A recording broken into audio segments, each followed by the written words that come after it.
Welcome, Elizabeth. Thank you. Wow. When I first encountered your story, it blew my mind, I must say. You were living with a tumor for 20 years, undiscovered? Undiscovered, yes. Wow. Talk a little bit about that experience, about the discovery. What happened? Well, I had no idea I had it. Yes. So it was a surprise to everybody. The morning after Christmas, I had 4 seizures back to back. Wow. And the last seizure that I had, I fell down 15 steps at home backwards, and I landed on my head. But the fall was actually a blessing because the fall sent me to the hospital. Wow. Where I later found out that I had to go into immediate emergency brain surgery because I was hemorrhaging in the brain and I had a large brain tumor.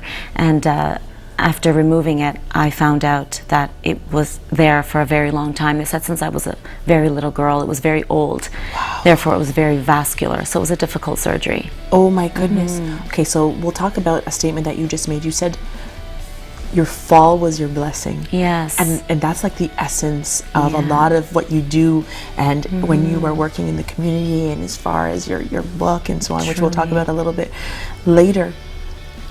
How does that term translate even in your everyday life or the initiatives that you pursue? I think, well, I believe that every circumstance, every situation I've ever faced was either directly or indirectly a blessing. Yes. It was to either wake me up, Yes. remove me from darkness, Yes. extreme abuse.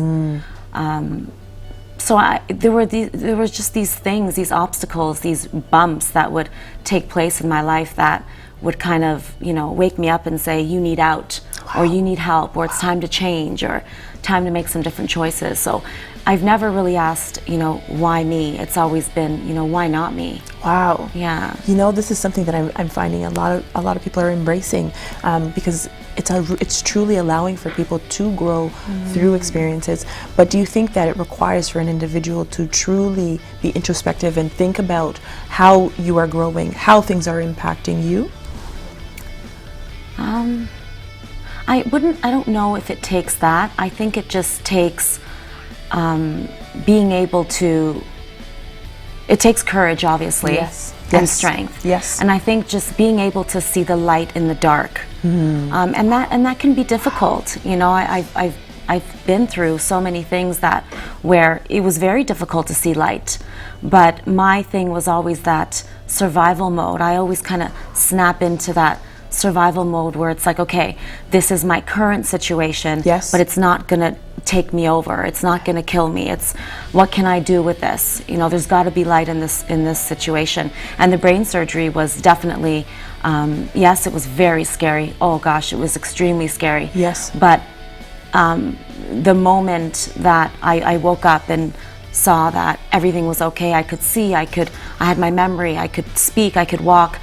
I just had to thank God, and honestly, it was in that moment I told myself that there were a lot of changes that I had to make in my life. Wow. It's, like you said, that wake up moment. Wake up. So not only did you suffer from a brain tumor early in life, you also were riddled with some experiences of trauma. What kind of challenges did you face at a young age?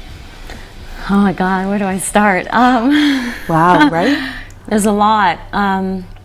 Well, I grew up in a very abusive household. Not only did I grew up in the projects in Toronto, but everywhere I looked there was abuse, but there was also extreme abuse in the home.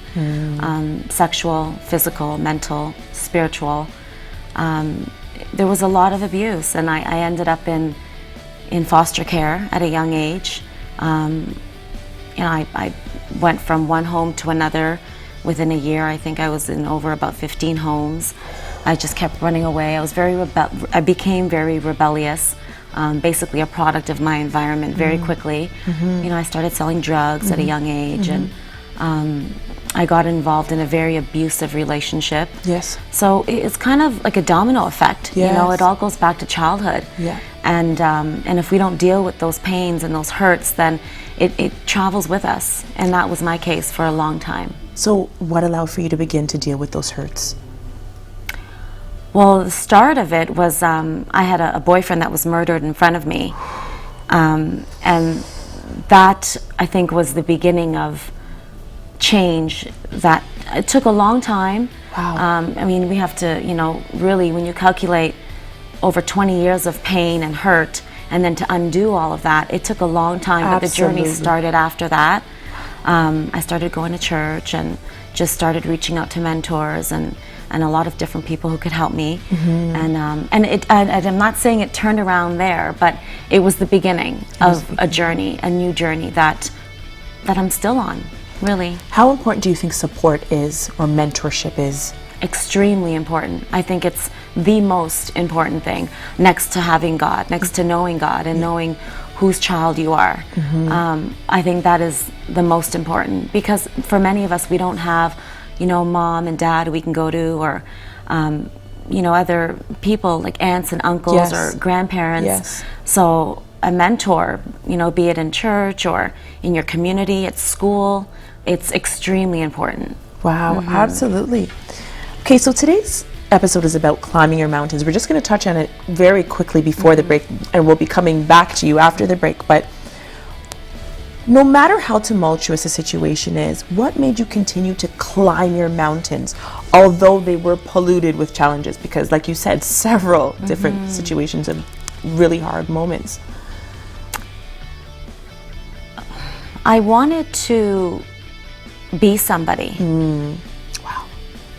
I really did. And I was often told that I wouldn't, amount to anything, that I would be homeless and a bum, or just, a lot of very mean things from family members. Yes. And family. And I think just in the back of my mind, there was always that, again, that survival, instinct, where it was like, no, I'm going to be somebody, and I'm going to I'm going to turn my mess and make it my message. Okay. One day. We're going to pause right there. We'll be right back with Elizabeth Correia and how she turned her tumultuous times into triumph.